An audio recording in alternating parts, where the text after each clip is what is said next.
Hello les amis et bienvenue dans cette nouvelle vidéo. C'est difficile. On est la fin de semaine là, je vous vlog parce que vu que vous avez eu le house tour la semaine dernière, bah, du coup vous avez un peu de retard. Donc là on est le 13. Non attendez, on est le combien aujourd'hui? On est le 16. On est le 16. Du coup, je vais vous filmer là un peu sur 15 jours pour que vous puissiez suivre un petit peu tout ce qui se passe. Bon, là, on est tous crevés, on est à la maison. J'ai gardé mon fils à la maison. Impossible de se lever ce matin, il n'arrivait pas, il était crevé. Franchement, vivement le printemps. Je sais pas vous, mais là, en plus, avec ce rythme d'école, genre, on n'en peut plus vivement, mais vraiment vivement les vacances. Ouais, en fait, ce serait bien d'être en vacances tout le temps. Bon, sinon, écoutez, programme du jour. Je vais nettoyer la cuisine. J'ai fait un peu dégâts en préparant à manger hier soir. J'avoue, j'ai tout laissé planter. J'ai tout laissé, j'ai rien rangé. Mais j'ai fait des paupiettes avec des flageolets et quand j'ai servi, j'ai un peu servi à côté, quoi. En tout cas, sachez qu'on s'est bien régalé. On a tout mangé. Il reste juste une paupiette, je crois, un truc comme ça. Voilà, on va faire aussi une galette des rois aujourd'hui. Alors on s'y prend un peu tard, mais on ne pouvait pas avant. Et là aussi, du coup, mon petit garçon, il joue actuellement à Hogwarts Legacy. Ça te plaît? Oui. Donc je l'ai initié hier soir à jouer à Hogwarts Legacy pour voir si ça allait lui plaire, tout ça. Et en fait, au final, il se débrouille vraiment comme un chef. Je lui ai dit que s'il y avait vraiment des niveaux qui galéraient à passer, qu'il m'appelle, chose qu'il a faite hier, sauf que le niveau, je n'ai pas réussi à le passer alors que jusqu'à présent, je ne suis jamais morte dans ma propre partie. Et il a finalement réussi à le passer tout seul. Moi, il l'a passé. Donc voilà, bon, allez, un peu de ménage et puis continuons la journée avec un temps, somme toute, relatif. D'ailleurs, aujourd'hui, il y a bébé Antares qui est parti se faire. Donc, il me tarde de le récupérer à 14h. Donc voilà. Comme je vous disais. Franchement, vivement le printemps. Là, ça commence à être long un peu l'hiver là. Et puis aussi, je voulais vous montrer, parce que demain, mon petit garçon, il a une soirée pyjama d'anniversaire. Et du coup, qu'est-ce que j'ai pris pour le gosse? Un livre. Du coup, j'ai pris Les larmes du yokai de chez Glénat. Donc en fait, c'est un Japon médiéval fantasmé avec des animaux en fait qui sont gaijin. Il y a quoi? Il y a des katanas, il y a des yokai, il y a des samouraïs et voilà. Et du coup, en fait, le design il est vraiment très très joli. Vous voyez? Et en fait, l'histoire, elle est vraiment sympa pour initier un peu, vous voyez, un peu à la culture du Japon. C'est un peu, c'est mi-manga, mi-BD. Moi, c'est le genre de truc que j'aime bien. Donc, vu que le môme, je sais pas trop ses goûts. Et je sais que c'est pas violent. Voilà. Au moins, comme ça, je suis sûre de pas faire trop de fautes de goût. Et j'espère que ça lui plaira. Voilà. Donc là, je vais essayer de faire un petit nœud. Parce que j'avais la flemme de faire un papier cadeau. Du coup, vous savez, je l'ai recommandé sur Amazon. Et donc du coup, j'ai fait faire le papier cadeau. Là, mais c'est pas très beau quoi. C'est pas très très beau tout ça. Voilà. Oui, tu fais du boudin bébé. Tu fais du boudin bébé? Tu fais du boudin? Waouh, cette coiffure de dingue. Bon, finalement... on devait faire castrer Antares aujourd'hui. Nous ne le faisons pas castrer. Donc on l'a amené à notre veto de famille. Et quand elle l'a vu, elle a dit « Mais il a pas 6 mois ce chat ». Et nous on lui a dit « Normalement, si sur le papier, même si on ne connaît pas sa date de naissance ni rien, il est censé avoir 6 mois ». Et elle a dit que non, il avait clairement pas 6 mois, qu'il y avait de fortes chances pour qu'il ait à peine 5 mois encore. Donc du coup, elle a préféré ne pas prendre de risque. Donc il ne se fera pas... Quickie aujourd'hui ni demain, mais on verra dans un mois, on fera le point dans un mois pour voir s'il a assez grandi. Du coup, j'avoue, j'ai un peu les boules contre l'association. Je me dis merde, si fou nous l'ont refilé, il avait à peine un mois, voire quelques semaines. Du coup, ça veut dire qu'il a été, on lui a donné à manger beaucoup trop tôt. Il aurait dû être encore sous biberon. Du coup, voilà, j'aime pas trop ça. Donc, pour l'instant, je dis rien. Mais bon, on verra. Sinon. Je vous ai absolument rien filmé, mais j'ai fait la galette. Elle va être ignoble, mais très très moche. J'ai fait une pizza ovale, J'ai fait une galette ovale, mais genre, elle est laide, mais laide. Genre, vraiment, je crois que c'est la première galette que je fais qui est aussi moche. Mais premier degré. Par contre, il y a un truc, c'est que les années précédentes, en fait, je faisais des galettes rectangles, mais de la taille, du coup, de ma plaque de four. Et en fait, cette année, j'ai un grand four, donc du coup, ben, j'ai pas pu faire ça. Donc c'est peut-être pour ça qu'elle est moche. Parce que d'habitude, ouais, je fais des galettes rectangles, je trouve que c'est beaucoup plus pratique à couper tout ça. Bon, mais là, du coup, elle est ovale. Elle est ovale bizarre. On va voir ce que ça donne. Là, maintenant, on va passer au maudit devoir. Je suis désolée, mais franchement, les parents, s'il vous plaît, dans les commentaires, dites-moi. Vous trouvez pas qu'on donne beaucoup trop de devoirs aux enfants? Genre, les maîtresses, elles voudraient quoi? Qu'on passe 1 heure tous les soirs, en plus de toute la journée qui se sont tapées, à faire les devoirs? Je trouve que c'est n'importe quoi en France. On donne beaucoup trop de travail aux gosses. On leur demande de se lever beaucoup trop tôt. Non, vraiment, le système éducatif français, j'ai beaucoup de mal. Bon, les amis, on vient de manger la galette et... Toi, tu l'as bien aimé, toi? Il y avait que l'intérieur qui était bon. Pourtant, j'ai juste utilisé de la pâte classique, genre. J'ai utilisé de la pâte feuilletée levée. Et après, j'ai fait... Alors, j'ai pas fait une frangipane, j'ai fait une crème d'amande. Et j'ai trouvé ça immonde, genre, ça avait un goût de rance. Comme si l'amande, elle avait tourné et qu'elle était trop vieille. Toi, t'as aimé aussi, toi? Ouais. Genre, trop chelou. C'est la première fois de ma vie que je rate une galette. D'habitude, pourtant, en vrai, genre, je suis trop forte pour faire les galettes. Puis, je suis désolée, c'est facile à faire, quoi. Genre, c'est pas du tout compliqué de faire une frangipane avec une galette. Du coup, je suis un peu dégoûtée. Bon, bah du coup, je vais manger un morceau de fromage parce que moi, j'ai pas goûté, j'ai faim. Bon, les amis, on se retrouve, nous sommes dimanche. Ce matin, j'ai été récupérer mon petit garçon qui a été à l'anniversaire d'un copain. La soirée pyjama. Trop cool. C'était trop bien. Par contre, on est complètement décalqué de fatigue. Comme vous le savez, en général, le dimanche, c'est jour de ménage, recette de la maison, tout ça. Aujourd'hui, on ne fait rien. Rien. J'ai juste envie d'aller me recoucher. Je me suis réveillée à 6 h du matin à cause de ma jambe. J'ai pas réussi à me rendormir. C'était un enfer. Donc là, je vais me poser tranquillou avec mon chéri devant la télé. Et ensuite, ce sera Netflix, Prime, YouTube. Et voilà, comme un dimanche, quoi.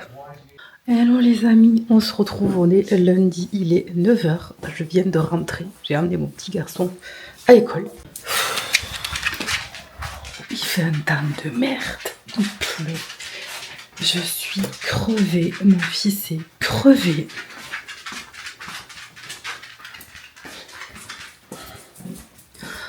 Depuis que j'ai arrêté la cure de cortisone, j'ai la douleur à la jambe qui est repartie comme à l'an 2000.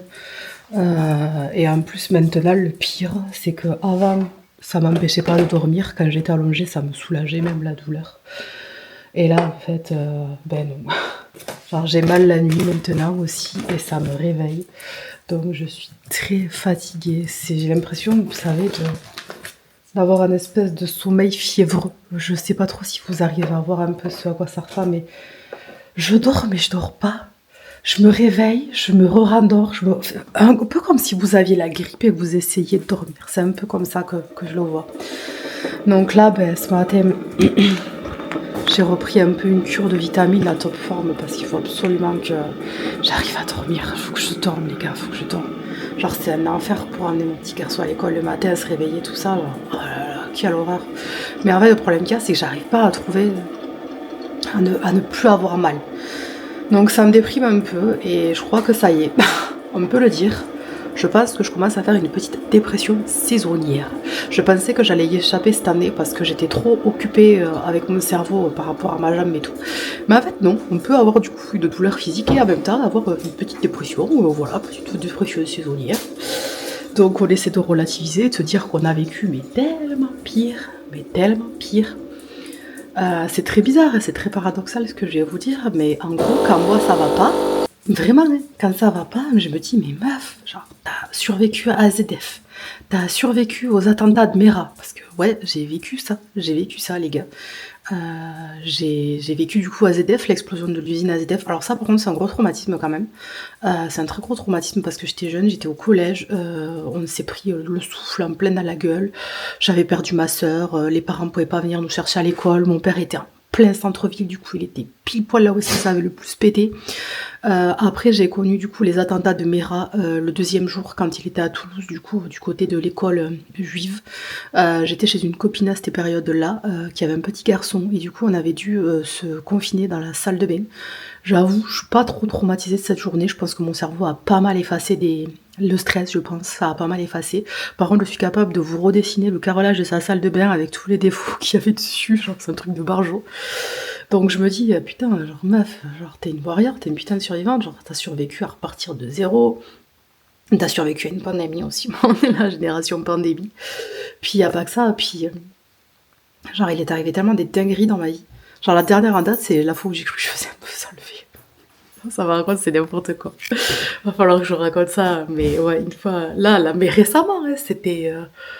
il y a quoi, il y a peut-être 2 ans, c'était avant que je reprenne ma chaîne YouTube, je pense. Ou alors, j'avais déjà repris ma chaîne YouTube, mais je n'avais pas parlé. Puis, ouais, j'ai quand même des anecdotes de dingue, quoi. Comme une fois aussi, j'ai participé à l'arrestation d'une très mauvaise personne qui embête les enfants, malgré moi. Faut que je vous raconte ça. Bon, les amis, on se retrouve quelques heures plus tard. Parlons peu, mais parlons bien. Du coup, je vais vous raconter l'histoire où est-ce que j'ai aidé à arrêter... Enfin, aider. On va dire déjà que j'ai sauvé une gamine. Voilà, on va dire ça comme ça.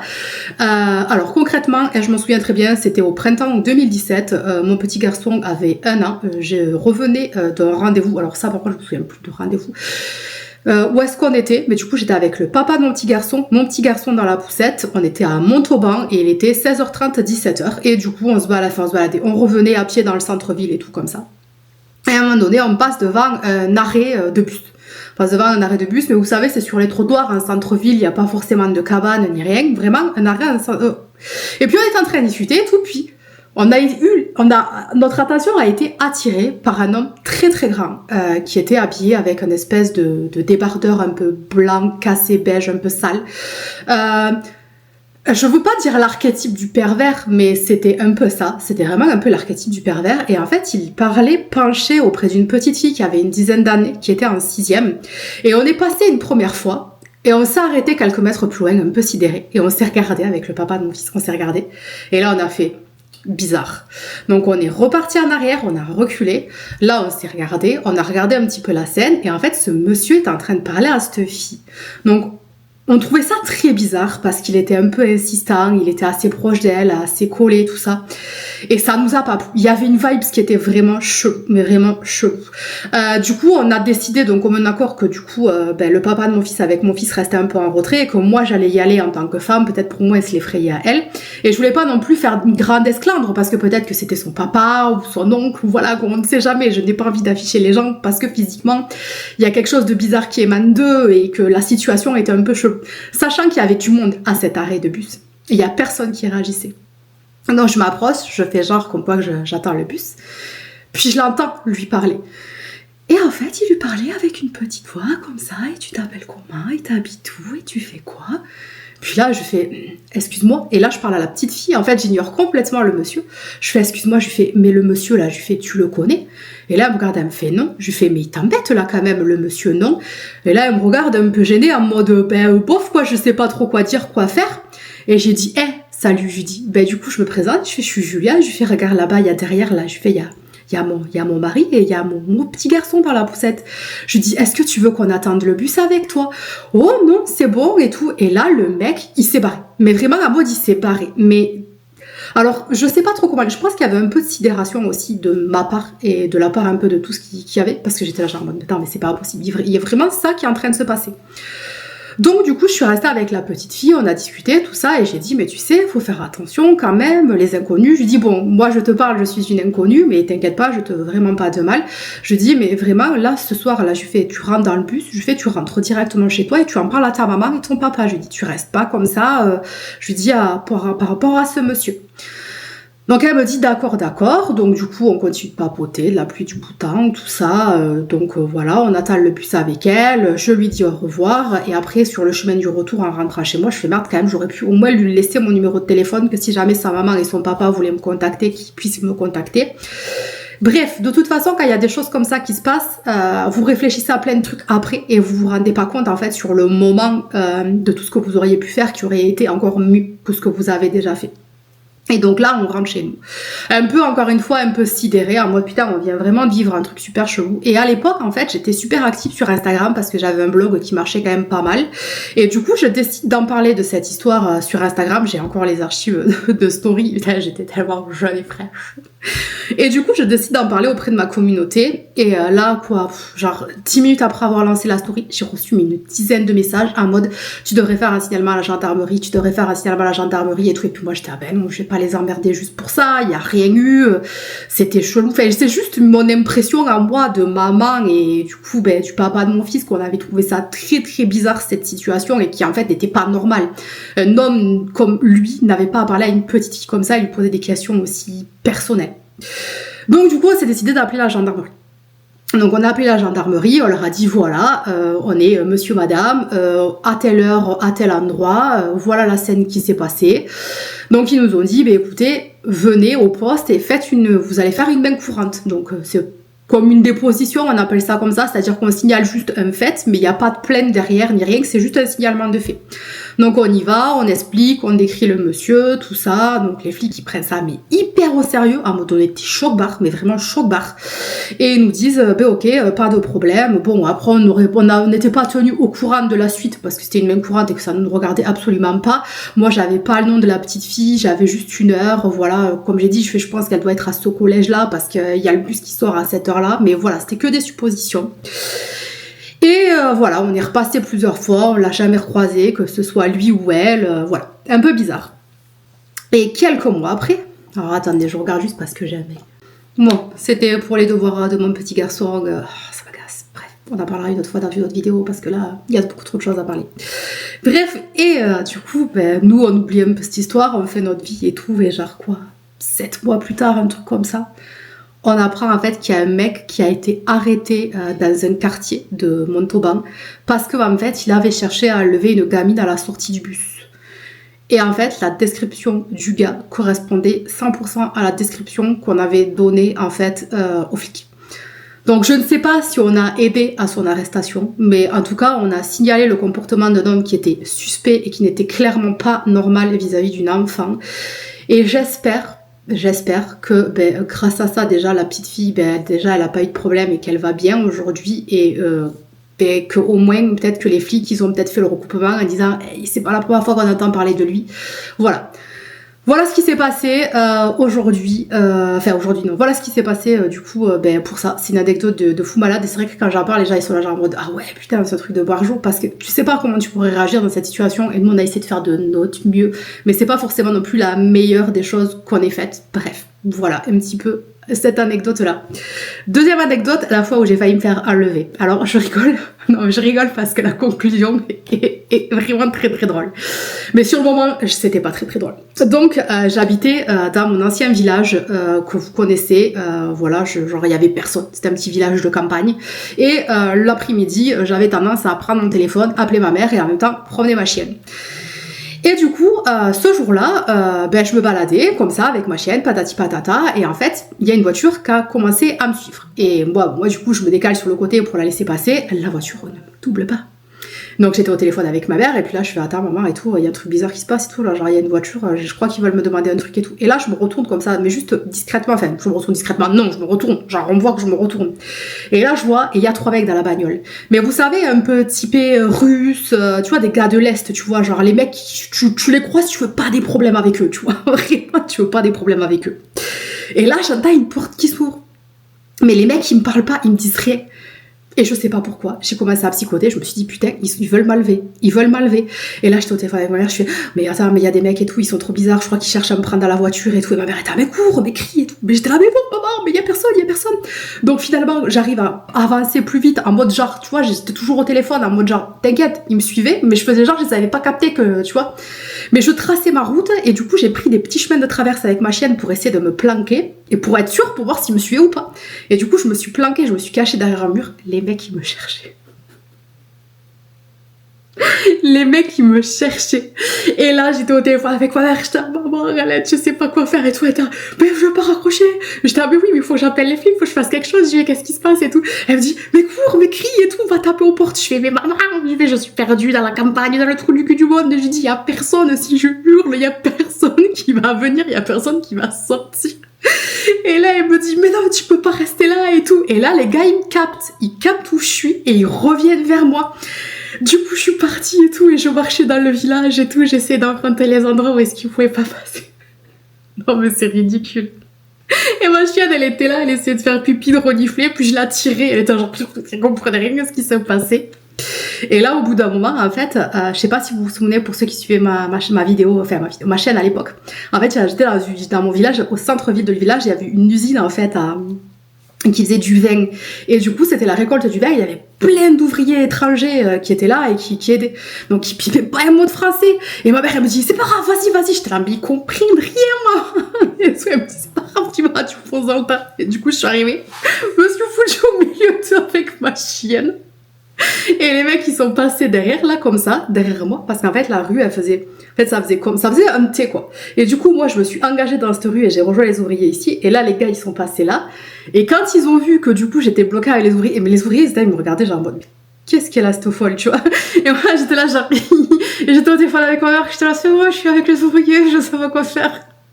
Et du coup, les mecs, à partir du moment où est-ce qu'ils ont vu que j'étais avec eux, en fait, ils se sont barrés. Juste, ils se sont barrés. Et là, j'ai pris ma chienne. Je suis partie en courant, je me suis enfermée chez moi et j'étais là, putain, mais qu'est-ce qui vient de se passer, tout ça. Du coup, j'envoie des messages aux copines et tout, parce qu'à l'époque, j'avais des copines. À l'époque. J'étais là, mon Dieu, il vient de me passer arriver un truc de tag et tout. Bon, ma mère, après, contente que j'aille mieux, tout ça. Et encore une fois, pareil, du coup, j'en parle à mes potes, tout ça. Elles me disent, ouais, mais non, genre, il faut que t'appelles les flics, genre, tu peux pas rester comme ça, tout ça. Bah, je fais, putain, je vais pas les appeler pour ça, genre, ça va, je vais bien. Et là, du coup, je leur raconte. Et là, le mec, non, mais au bout du... Non, il a été très gentil, il me dit, écoutez, madame, il me fait, vous inquiétez pas, il me dit, il me dit, de toute façon, on peut rien faire de plus, vous avez pas relevé de plaque d'immatriculation, ni rien, il me fait, mais juste pour vous rassurer, je pense qu'ils en avaient surtout pris votre portable.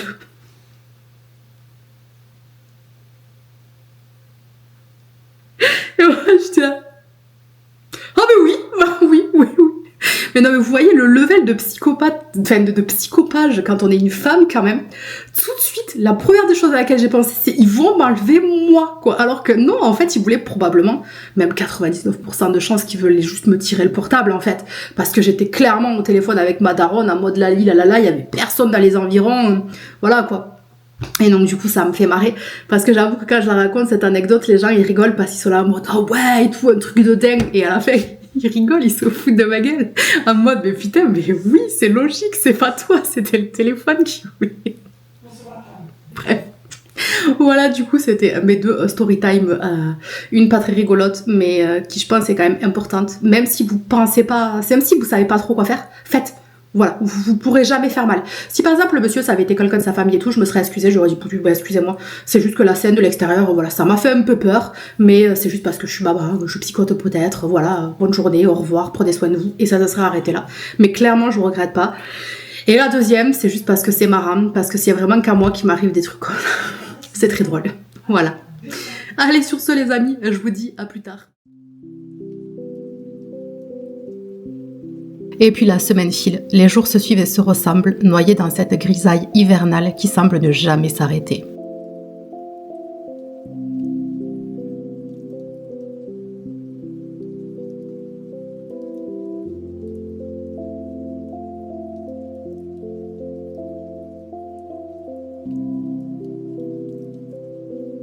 Alors j'essaie des petites choses pour aller mieux psychologiquement, à défaut de réussir à gérer les douleurs à la jambe.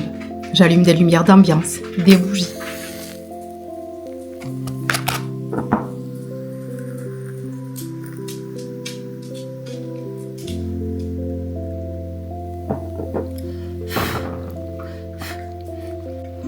je cuisine des petits plats sains et réconfortants, tout en ne disant jamais non à un petit bout de fromage. J'essaie aussi de profiter de l'extérieur dès que la pluie s'arrête, même quelques minutes, mais sans grand succès. Et je me surprends à rêver, à me dire que peut-être, ce printemps, si ma hernie se calme un peu, je pourrais refaire un peu de jardinage. Et avec ça, je réalise que ça faisait des semaines, des mois même, que je n'avais plus pensé à l'après, au printemps, au projet, aux vacances à organiser, et ça fait un bien fou. Après avoir passé autant de temps dans le flou, à vivre uniquement en mode jour après jour, ça me fait quelque chose. D'un côté, j'ai presque l'impression d'abandonner le combat contre la maladie, mais de l'autre, je me sens étrangement apaisée à l'idée d'accepter, d'avancer, de vivre avec, parce qu'on ne peut pas juste attendre indéfiniment. Alors je profite de ma famille, du temps passé avec mon petit garçon. Oui, mais c'est Ah oui, regarde ça, c'est Bracroom. Ouais, c'est les backrooms, ouais. C'est les backrooms, totalement, c'est les backrooms. Mais ça va, ça te fait pas peur? Non, c'est juste qu'on a les trucs sombres et tout. Ok. Les Lego, la peinture, les jeux, les films, du temps avec mon amoureux, dans notre petit cocon réchauffé par la cheminée, et de nos animaux aussi. D'ailleurs, j'en parle un peu dans cette vidéo, mais il y a quelque chose que j'ai vraiment en travers de la gorge par rapport à l'association dans laquelle nous avons adopté nos animaux. Enfin, gentil d'un œil, quoi, comme on dit. Genre, des fois, les gens, tu penses qu'ils sont sympas, mais en fait... Bah non, c'est surtout qu'ils nous ont mis dans la merde. Oui, ils nous ont mis dans la merde, ils se sont foutus de notre gueule. Et en plus de ça, ils nous reprochent des trucs derrière, tu sais. Bon, les amis, parlons peu, parlons bien. On va parler de cette association, du coup, dans laquelle on a adopté nos chatons. Donc, pour vous la faire en résumé un petit peu, si jamais vous ne connaissez pas l'histoire, donc on a adopté nos 2 chatons, c'était en octobre, début d'octobre là de cette année. Donc on avait trouvé l'association, enfin mon chéri avait trouvé l'association sur Facebook. En fait, c'était une association qui recueillait les chatons qui étaient orphelins de mère et qui du coup proposait plusieurs chatons en photo, et on en avait repéré quelques-uns, tout ça. Donc on a pris rendez-vous pour aller visiter les chatons. Voilà, ça fait beaucoup de chatons dans la phrase quand même, comme... Bref, donc du coup on y va, et puis écoutez, tout se passe très bien. On est resté un moment, il nous prête... Bon après j'avoue, lui il était un peu bizarre, soyons honnêtes, hein, il parlait beaucoup, un peu bizarre, mais après voilà, chacun est comme il est, chacun les caractères, tout ça, bref. Donc du coup ça se passe super bien. Bon, malheureusement les chatons qu'on avait repérés entre guillemets sur Facebook étaient déjà tous adoptés, tant mieux pour eux. Mais voilà que mon chéri a un coup de cœur sur un chaton qui est donc du coup Antares, et qui nous avait été annoncé en ayant 2 mois. Et me voilà moi avoir un coup de cœur pour Azuki, qui était donc du coup un chat qui faisait longtemps, je crois que c'était un des plus vieux pensionnaires de l'association, bref. Gros coup de cœur pour Azuki, et franchement je m'y suis tellement pas trompée. En fait on s'y est tellement pas trompé dans le coup de cœur de chat. Ça vraiment c'est un truc de dingue quoi. C'est vraiment aucun regret avec nos animaux. Et donc du coup, nous voilà à l'association, avec les gens de l'association, et là on leur fait part du fait qu'on a envie d'adopter non pas un seul chat, mais 2 chats, dont Azuki et Antares. Donc nous sommes une veille de week-end, et ce qui se passe en fait c'est que Antares étant trop petit, et en plus de ça il était malade avec son frère, ils avaient une espèce de diarrhée assez importante, donc du coup on ne pouvait pas l'adopter directement. Donc ce qui s'est passé après avoir bien discuté avec eux, etc., c'est qu'on a décidé de faire famille d'accueil pour Antares et son frère. Donc son frère le temps du week-end, et Antares le temps qu'il soit adoptable en termes d'âge, c'est-à-dire à partir de 3 mois.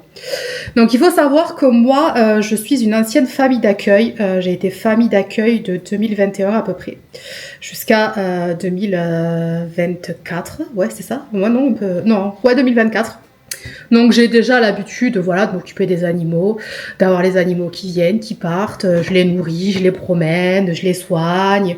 Quand il y a les rendez-vous veto, on fait les rendez-vous veto avec l'association, voilà. Donc j'ai vraiment l'habitude, donc je pense aussi que c'est ça qui a fait que ils se sont dit, ben go, on y va. Surtout que vraiment, il y avait eu un énorme coup de cœur entre Antares du coup et mon chéri, et voilà quoi. Alors, fallait vraiment qu'on le prenne, je pouvais pas juste le laisser comme ça, quoi, c'était pas possible. Donc du coup, voilà le week-end qui passe, on s'occupe des bébés. D'ailleurs, je vous avais fait des images et tout, genre il ressemblait à des petits rats, il était ignoble. Mon chéri dirait ah non, il était trop mignon. Mais non, soyons honnêtes, il était pas très beau. C'est un peu rat. Bref. Donc du coup, nous voilà avec les animaux, ça se passe super bien. Donc on était quand même un peu loin de l'association, on était à peu près à 40 minutes. Donc du coup, ils s'étaient proposé de venir les chercher direct, enfin de venir récupérer du coup le plus petit, enfin le frère d'Antares directement chez nous pour nous éviter la route. Ils sont même revenus, ils nous ont ouvert une bouteille de vin, tout ça, parce qu'on n'était pas obligé de le faire, on n'était pas obligé de garder les deux, quoi. C'était vraiment... On l'a fait de bon cœur et avec envie, hein, soyons honnêtes. Et vraiment, on avait super bien sympathisé avec eux, même à tel point que même ça avait potentiellement débouché sur, entre guillemets, travail, qui était que, en discutant du coup avec la dame de l'association, on s'était mis d'accord sur le fait que par rapport à mon expérience, en fait, d'avoir été famille d'accueil et tout, de quand eux, ils doivent partir, qu'ils sont en absence et tout, qu'on aille s'occuper en fait du refuge. Bien sûr, rémunéré, tout ça, mais en fait, c'est on continue notre vie, c'est-à-dire qu'on va juste chez eux et on s'occupe des animaux, on les nourrit, tout ça. Et moi, j'ai dit, ben ouais, carrément, c'est genre, moi, ça me dérange pas du tout, au contraire, franchement, YOLO, on y va, quoi. Sauf que ça ne s'est pas du tout passé comme ça. Vous en doutez bien, sinon je ne vous en parlerai pas, voilà, je vous en parlerai pas. Donc, les semaines passent, tout se passe bien avec Antares, tout se passe bien avec Azuki, tous les deux, mais vraiment, mes coups de cœur, ils se quittent plus, ça se passe super bien avec Choup, ça se passe super bien avec mon fils, bref, parfait, vraiment parfait. Et là arrive en fait le moment du rendez-vous pour les vaccins obligatoires du coup d'Antares, parce qu'en fait quand vous adoptez un animal du coup dans une association, vous avez des obligations normales. C'est tout à fait normal et tout à fait légitime, qu'il faut que vous déjà vous les fassiez stériliser, ça c'est obligatoire, et faites stériliser vos animaux pitié, surtout les chats, faites-les stériliser s'il vous plaît. Et ensuite faire tout ce qui est le suivi vaccinal et tout. Donc Antares lui était trop petit, donc on devait en plus de ça le faire pucer. Et un jour, en fait, on reçoit le message de l'association qui nous dit, ben voilà, tel jour, telle heure, vous nous amenez Antares, enfin, vous venez au vétérinaire et on le fait pucer. Et nous, on regarde l'heure et le rendez-vous, on fait, oulala, non, ça va pas être possible ce jour-là pour nous. On est occupé quoi, genre mon chéri il travaillait, moi j'avais mon fils je crois, enfin je sais plus, mais il y avait un suivi qui faisait que vraiment on pouvait pas. Et donc du coup le mec il nous dit non mais c'est pas grave, vous inquiétez pas, on viendra le chercher ce week-end dans Antares, comme ça vous avez pas besoin de vous déplacer et c'est nous qui gérons tout.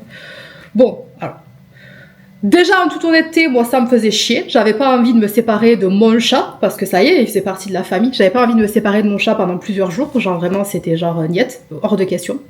Et en fait le truc qu'il y a, c'est qu'ils ont commencé à être super insistants et à dire non mais on vient le chercher ce week-end et tout, mais moi j'ai dit, en fait non, c'est pas possible non plus, parce que ce week-end-là, les gars, c'est le seul week-end où nous ne sommes pas disponibles, parce que j'avais mon exposition en Occitane. Donc du coup, j'ai été occupée du vendredi soir jusqu'au dimanche soir. Donc c'était juste pas possible. Puis en plus de ça, j'avais mon petit garçon, il y avait les devoirs à faire, tout ça, donc je leur envoie, enfin, mon chéri, il a envoyé un message, j'ai dit non, c'est pas possible. Et on peut pas s'arranger, quoi, pour ce week-end-là, on est occupé. Et là, je sais pas ce qui s'est passé, genre ça a shifté dans la tête du gars. Ah mais non, de toute façon le deal c'était pas ça, on fait le rendez-vous de telle heure à telle heure, tel jour. Et moi j'ai fait mais ils nous ont même pas demandé en fait, genre ils ont pris le rendez-vous, ils nous ont pas demandé si ça nous arrangeait, si on était disponible ou pas, et maintenant ils nous imposent de venir et du coup de faire quoi, de louper le travail, de galérer pour amener mon petit garçon à l'école, tout ça, juste parce que eux ils ont décidé que c'était tel jour où est-ce qu'ils voulaient aller là. Donc du coup, moi je prends le relais, parce que je tendance à ouvrir un peu plus ma gueule, mais dans le sens parce que, en fait comme ça je joue le méchant flic. Mon chéri lui il garde les bonnes relations avec les chats, et moi je m'en fous, je joue le méchant flic. Donc du coup je prends le téléphone et je dis oui bonjour, non écoutez c'est pas possible, ça ne fonctionne pas comme ça. Je lui dis j'ai été famille d'accueil pendant plusieurs années, à chaque fois que nous devions prendre des rendez-vous avec l'association pour un des animaux, c'était toujours en accord avec mes disponibilités, c'est-à-dire qu'il me posait la question et qu'il me proposait plusieurs jours. Est-ce que de telle heure à telle heure, tel jour, etc. est-ce que c'est possible pour toi que tu sois là pour faire ça? Ouais, oui, non, voilà. Et les choses elles se faisaient naturellement. Sauf que du coup, avec lui, mordicus, il a pas voulu. Donc, on est passé pour les gros méchants égoïstes qui ne voulions pas nous occuper des animaux. Ils ont imposé leur horaire parce qu'en fait, au final, on s'est rendu compte que c'est parce qu'ils avaient une douzaine de chatons, un truc comme ça. Et que du coup, en fait, ils avaient pris ce qui les arrangeait à eux et ils n'ont pas une seule minute pensé à nous. Alors que, je veux dire, ce sont des gens, c'est leur métier. Nous, je veux dire, on est actifs, on a un gosse. Qu'est-ce que vous voulez, genre? Donc bref, c'est un peu parti en cacahuète. J'ai littéralement envoyé chier le mec, hein, soyons honnêtes. Pour au final, ben voilà, qu'on s'emmerde bien, mais bien comme il faut. Donc du coup, mon chéri a dû poser une indisponibilité pour pouvoir aller se rendre. Il a dû aller péter jusqu'à Albi en plus, les gars, pour pouvoir aller faire le puce à Antares, tout ça. Et là, j'y ai dit, tu sais quoi, t'arrives là-bas, tu dis rien. Genre juste tu te tais, tu récupères les papiers d'Antares, parce que là, on pouvait l'adopter à ce moment-là. Tu récupères les papiers d'Antares et ciao, bonsoir. Donc moi, au début, j'étais là en mode, ouais, je vais leur envoyer un message, en mode, ouais, c'est pas cool, tu vois, genre, je suis déçue de leur comportement, etc. Et puis finalement, j'ai dit, l'ignorance est la meilleure des réponses. Genre, voilà, je ne dirai rien. Donc quelques mois plus tard, on leur a renvoyé un message parce qu'on avait besoin de savoir quand est-ce qu'on aurait l'identification ICAD. Et là, la dame a répondu. C'est la dame qui t'a répondu ou c'est lui? Je crois que c'est elle, non? Ouais, c'est elle. Je sais plus, mais... Elle avait répondu un peu sèchement en mode non, mais de toute façon, vous étiez au courant que ça allait prendre du temps. Et puis, merci pour les nouvelles.